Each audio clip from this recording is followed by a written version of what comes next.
My name is John V. Welcome to Chautauqua People. Our guest today is Peter Georgescu. Peter was born in Bucharest, where his family was in the upper levels of Romanian society. His father was employed by Standard Oil of New Jersey during World War II, while the Romanian government was under control of Ion Antonescu, supported by the Iron Guard fascist movement. Peter and his brother Costa were sent from Bucharest to live with their grandparents in the village of Lipova as their father joined the resistance movement. In 1941, his father was arrested by the fascists and imprisoned until the end of the war. Upon release in 1945, he resumed his work with Standard Oil, and the family spent 2 very happy post-war years together. However, while Peter's parents were in the United States on a business trip, Stalin's forces seized control of Romania as a vast Iron Curtain fell across Europe. Everyone knew that Peter's father was unable to return home because he would have been immediately arrested and executed. Around age 10, Peter, his older brother, and grandmother were put into hard labor. The boys lived with their grandmother and were required to perform the worst of near-slave labor jobs by the communist government when they should have been attending school. During this time, his grandfather was executed in a communist prison. Peter was reunited with his parents in 1954 at the age of 15 after President Eisenhower arranged for the boys freedom in return for some Russian spies held by the United States. He arrived in this country and was greeted by his parents, whom he hardly remembered. He was accepted by the headmaster of Exeter Academy, despite having no knowledge of the English language and only a 3rd grade education. He mastered the language and academics necessary eventually to attend Princeton, where he graduated cum laude. He subsequently earned an MBA from Stanford. Instead of following his father and entering the oil industry, Peter joined Young and Rubicam, a marketing and communications company, where he remained for 40 years, retiring as chairman and chief executive officer. He began coming to the institution in the year 2000 as he anticipated retirement. He and his wife purchased a Chautauqua cottage, which they have decorated in red, white, and blue. His latest book, Constant Choice, an everyday journal from evil toward good, was published this year by Greenleaf Book Press. Peter, welcome to Chautauqua People. Thank you. Nice to be with you, John. Thank you so much. Now, please tell me about your parents and how they came to the United States and what efforts they made to get you into the country also. Well, my parents left us in the middle of January, as I recall, and they came to New York for a 2-week visit, or at least it was supposed to be a 2-week visit.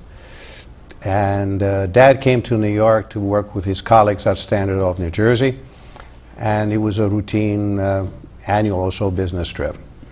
It was just at that moment that the Iron Curtain came down, and the Soviets took over not only Romania, but many other countries in the Eastern Bloc. So now the division between Eastern Europe and Western Europe took place, and there it was. And it was a brutal regime. Nobody could get in or out of the country without permission. In fact, you couldn't even leave your little town without getting permission from the police to leave your little town. It was dictatorship at its highest form, but that's the way it was. Now, as you mentioned in my bio, my father would have been killed. And the evidence for that is that the Romanian government rounded up some 300,000 leaders. They were political leaders, religious leaders, business leaders, influentials, anybody that the regime felt they could be a threat to the new communist regime was rounded up and eventually killed. Okay. Now, did the regime try to get your father to cooperate? Well, that was long, long after. They kept us, we were surprised, as a matter of fact, retrospectively, how come they didn't arrest us or kill us, as they eventually did with my grandfather, who was a very famous politician. He was almost 80 years old, but he didn't get spared. Right. And so he got murdered in jail. Some prison guard, as a matter of fact, watching him scrub his floor, which was a daily routine in prison, in shackles, 80 years old, decided to kick him in the face until he died. That's the way it was. And you know, for us, it was, you know, surprise that we were kept alive. Right. Very surprised. But then they had a good reason for it, as it turned out later on. They thought they could use us. Right. And that's why they kept us alive and put us into hard labor. Right. What were some of those jobs? Well, in the beginning, I was asked to, or told to go into the sewers of this town called Botoșani. And it was always cold and damp. And I remember having to go to work always in the dark because I had to be there before 6 o'clock in the morning. I was slight enough and scrawny enough to be able to fit in the underground tunnels. And I can still remember having to bend over at the waist, carrying buckets full of sludge to the opening to clean the sewers. So I did that for a bunch of years. And of course there was no schooling, that was work 6 days a week, and on Sundays you slept. God blessedly, you slept throughout the whole day. And that was our life. Later on I got to work on the electric lines. I dug holes for electric poles and telephone poles around the city. I also had to turn off the lights in the city. And it was a challenging job because I had to find the right switch. And the right switch was critical because it had a 3 to 4 inch handle. And if I got the handle, the wooden handle, it was great. But if my hand touched the open metal, I often would get slammed to the ground as some 300 volts would come through my body, and that's what would happen. Right. So, you know, it was a little bit different what I had to do compared to what most kids around the world would learn in high schools. But it was a different kind of education. I learned a lot. Right, right. Now, tell me about your father then. Was he trying to get you out of Romania? My father and my parents, actually, my mother and father borrowed every penny they could in various adventures to get us out, to no avail. And then the Romanians blessedly decided, of course in retrospect, all of this, it was in 1953, so now it was about almost 7 years after they left. And my parents had become American citizens because they knew they could never go back to communist Romania. Right. So the Soviet diplomats and the Romanian diplomats came to see my father, and simply put, they said, look, Mr. Georgescu, if you want to see your children alive, you're going to spy for us. Net. So Dad went to the FBI the following morning and said, what do I do? They said, well, become a double agent.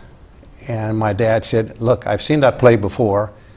It never ends well. Sooner or later, I will not be able to do something they will ask of me, or I wouldn't want to do something they will ask of me, and they'll kill the kids anyway. What else? Right. So they said, go to the press, tell the story, create a scandal so big that the Soviets would be embarrassed to kill the kids. The Soviet wanted to be thought of around the world as good people and kind and thoughtful, a real alternative to the imperialist Americans. And the story did go public. That's how actually a congresswoman from Ohio, Frances Bolton, called Dad and said, I'll get the boys out. She went to Eisenhower. Long story, but eventually Ike made the deal that you talked about. That's wonderful. And then you came to the States. April 13th, 1954. A memorable day in my life. And Independence Day. Yes, an Independence Day. A new birthday for Absolutely. me. Absolutely. Now, what did you do that first year back? Well, the first little bit was, you know, the 15 minutes of sound. Well, it was about 2 weeks of celebrity thing. You know, my brother and I went to Ebbets Field through the opening ball at the Ebbets Field Stadium. I became a Dodger fan, of course, pretty much my whole life, even after they left Brooklyn. It was an issue of learning English. I didn't speak a word of English. And that's when the principal of Exeter called my dad up and said, I'll do something for the young boy. And Dad explained, no English, very little education.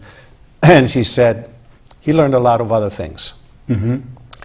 come to see me in August at Exeter, and we'll see how it goes. Right. And fortunately, he liked me.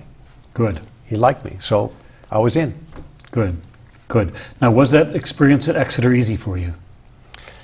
Well, it was fascinating. Right. You know, as a matter of fact, it turned out that on the way out the door after he told me that he liked me, well, he told me two things. He said, I have a deal for you. He said, if you can pass your courses on your own, with no dispensation, whatever, you get to stay. If not, I'll find the right school for you. Is that okay? I didn't know what the heck he was talking about. I said, yes. And then, by the way, he said, what grade would you like to be in? I said, I'd like to be in with boys my own age. He said, what difference does it make? You'll be a sophomore. Great. So that's how I got into Exeter. I spent 3 years there. Great. No, it wasn't. It was obviously hard, but I knew hard work. Right. After working 10, 12-hour days, 6 days a week of hard labor, you understand what rigor and discipline and hard work is about. Right. So that wasn't an issue. I was so thirsty for knowledge. I was so thirsty for intellectual development that for me, there was a lot of joy involved. It was hard. It had to have been hard. I don't remember the hard part at all. Right. Tell me about the famous Harkness table at Exeter. How did that work? Well, the Harkness table is an extraordinary device that now is being used by other schools, and Exeter has gone out of its way to educate and help other schools carry out this format. It's an oval table with about 10 or so young men sitting, now young men and women, sitting around the table. And the teacher is really a facilitator. Everybody does their work, and believe me, you don't want to get caught in that kind of a situation for open discussion with your colleagues and your classmates without being prepared. Right. And so you discuss, you debate, you challenge each other, and all the teacher does is keep the conversation on track and toss up a few important points of discussion and so forth. Right. So it's a way to give yourself confidence in your ideas, to be willing to accept challenges from others, Right. To be criticized sometimes and not take it personally. Right. There's a superb education at a different level than just learning facts and figures. Right. So did you take that experience with you throughout life? Without a doubt. Exeter gave me the foundation that I needed. I made up an awful lot of years. Exeter did that for me. Importantly, not only the knowledge that I accumulated, but the style in which I had to learn, and I had to grow, and I had to mature. So yes, it stuck with me throughout my educational career and throughout my life. Right, right.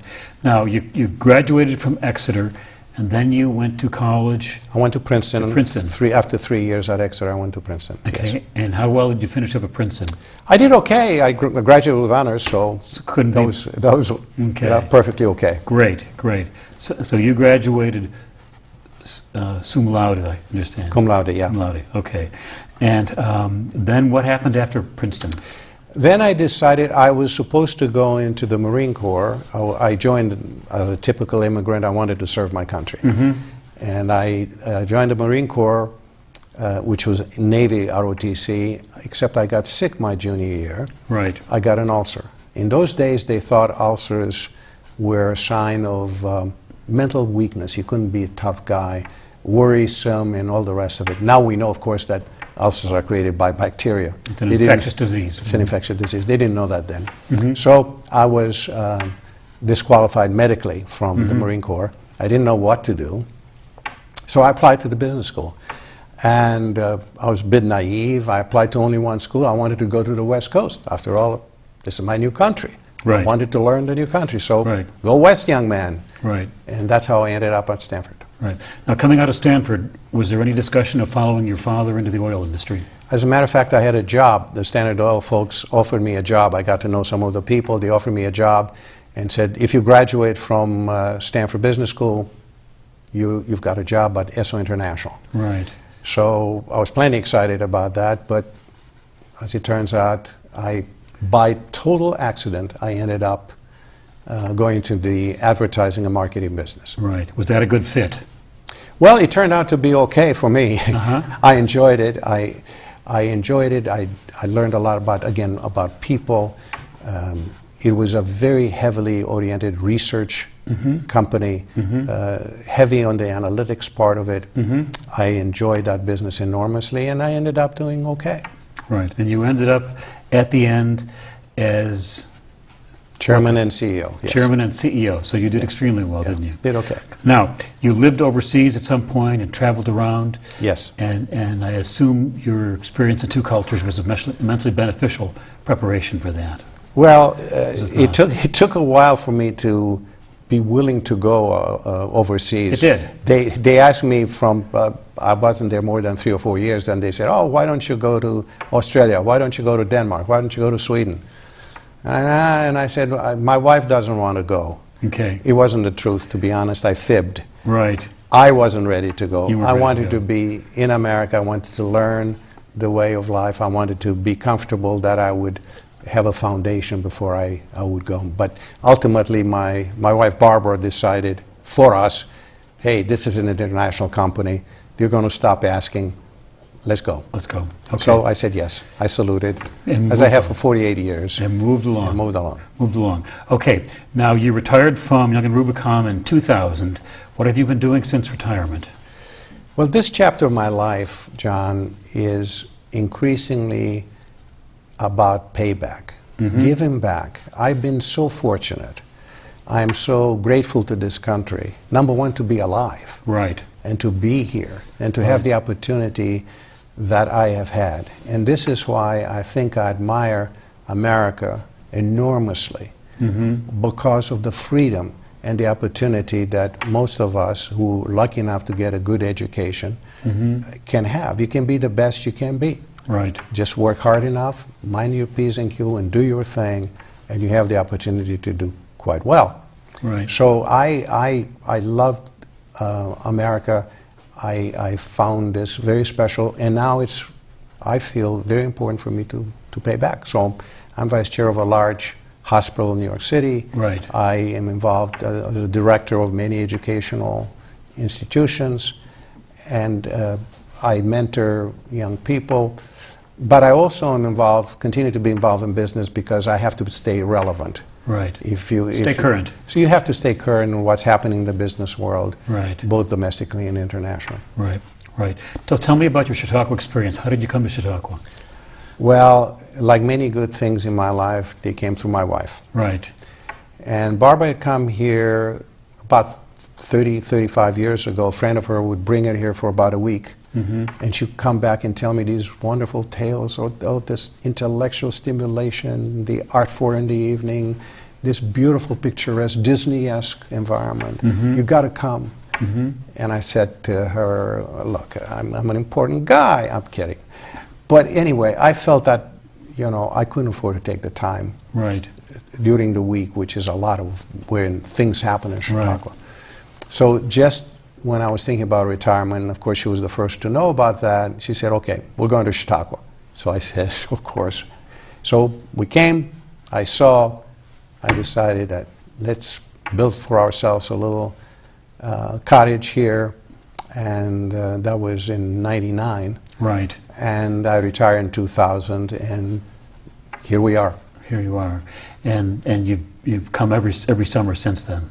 We've been here pretty much. We try to spend almost the entire season in Chautauqua in the summertime. Right. Because I can do things from here, and occasionally if I have to do a board meeting, just zip to New York for a couple of days. Right. But yes, we spend our time here. We'll take care of that.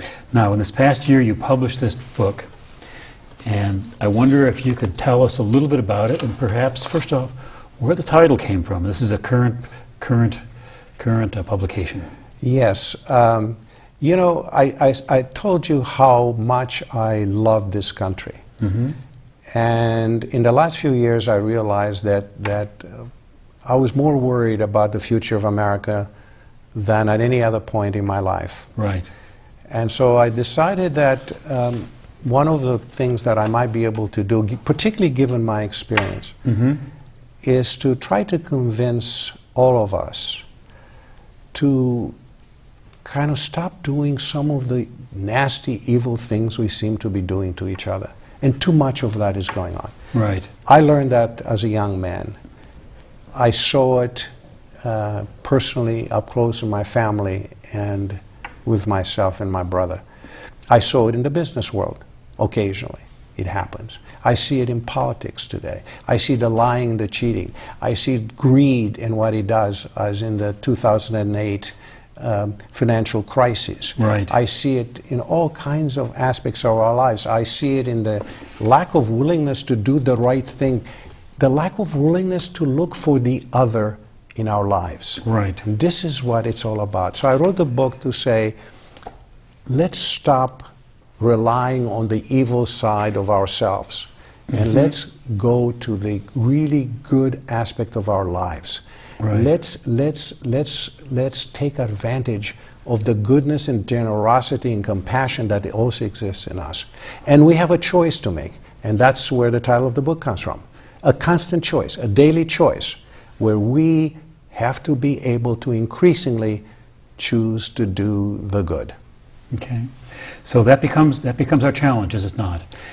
And I know I read this book and went through and marked up points that were significant to me and put a paperclip on them, and I have 10 of them. And that's, for me, that's a high number for a book this size. And I'm not going to read the book here to our viewers, but I would urge everybody, obtain a copy and give it some good time. It's an easy read, but it will be a high payoff activity for you. And I'm very sincere about that. Now, as you take a look at this title, and you're saying that we have this constant choice that has to be made, a major theme in the book is your religious views. Can you tell me how your beliefs about God were formed and how they've changed over the years?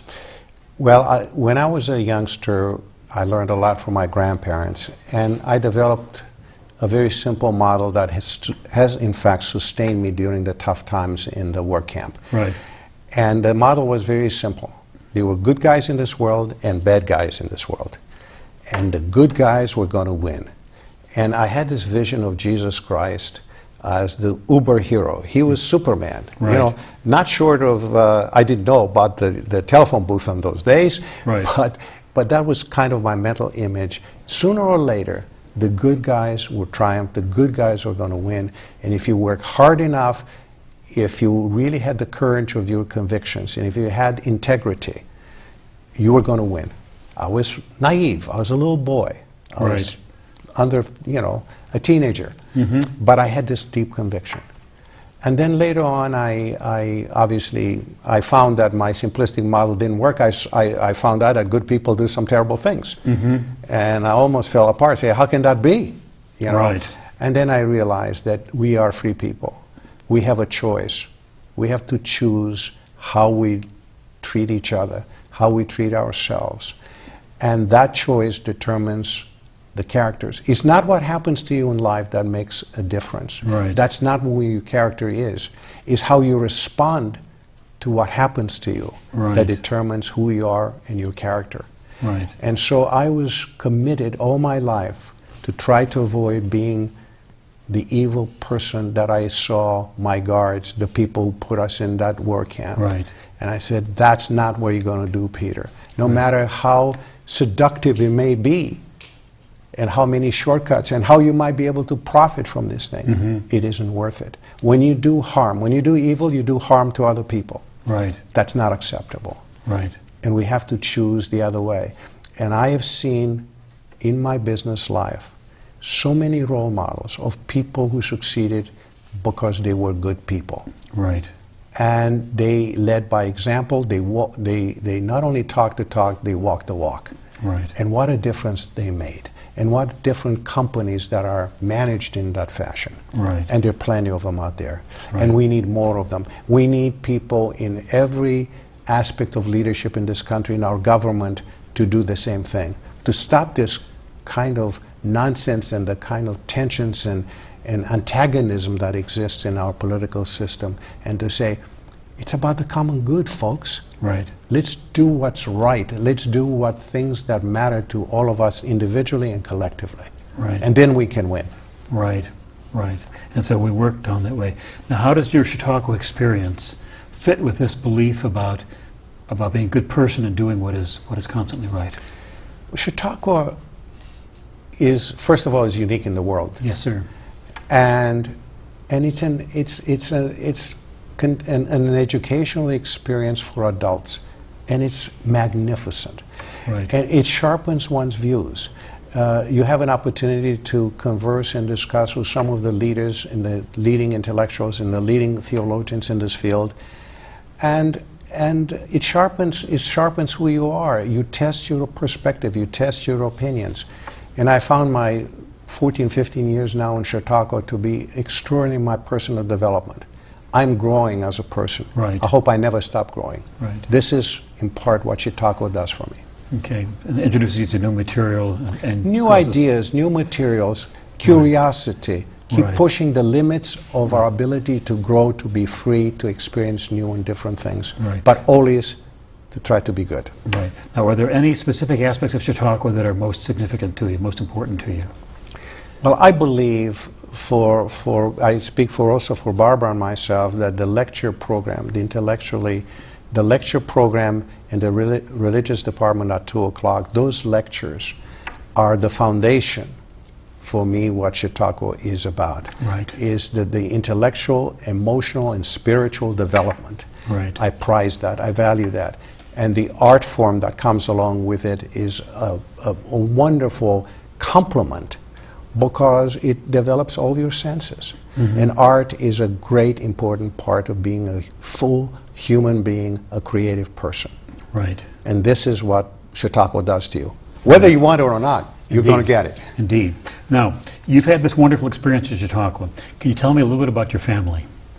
Well, I have a wonderful family. In addition to my life's partner, Barbara, we have one son. Right. And I'm proud to say, not because he's just smarter than I am, which he happens to be, but he's a kind, nice person. Mm-hmm. It matters so much to me. The quality of an individual matters big time. So, we're blessed with a wonderful son. Mm-hmm. We have 3 granddaughters, now 13, 16, and 18. In fact, the oldest, Adona, is just going to college this year. Right. I'm very excited about that. Have those granddaughters been given a Chautauqua experience? Oh, but of course. But of course. They love it here. They enjoy it here. God, from when they were very little guys, put in all they attended school. The youngest was 3 years old when she came here. Right. And put on these helmets on the bikes with and without the training wheels going on. That's how we started. And off they would go. And the freedom of Chautauqua was a wonderful place to help grow up. Right. And so you had to go to Air Band and all those Oh, God, yes. Oh, what happened at Air Band is special. Oh, wonderful God. things. Okay. And if you don't know what Air Band is, you need to come to Chautauqua. Oh, absolutely. And attend at least one Air Band experience and have a wonderful time. So how long then will you continue to come to Chautauqua, sir?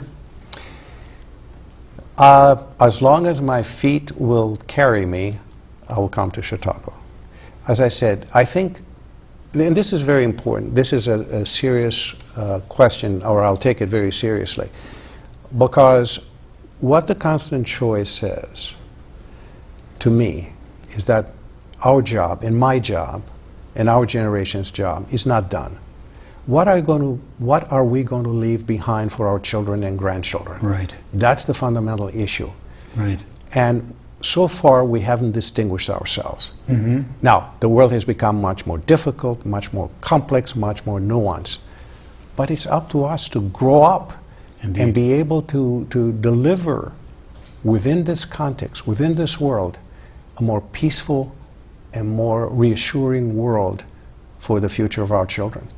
So I intend to keep growing. I intend to keep working. As long as I have the spirit and the faculties and the capacity to do a job, I know that tomorrow morning is up to me and you, John. That's correct. And us. I mean, that's it. That's it. So who else is going to do it? So I sign up and re-up in the army as a soldier. Great. On behalf of the good. Great. Thank you very much. This has been Chautauqua People, and our guest has been one wonderful author, Peter Georgescu. Please get his book and read, and you will be richly rewarded. Thank you so much. Thank you very much, John. Nice to be with you. Okay, so we're just going to...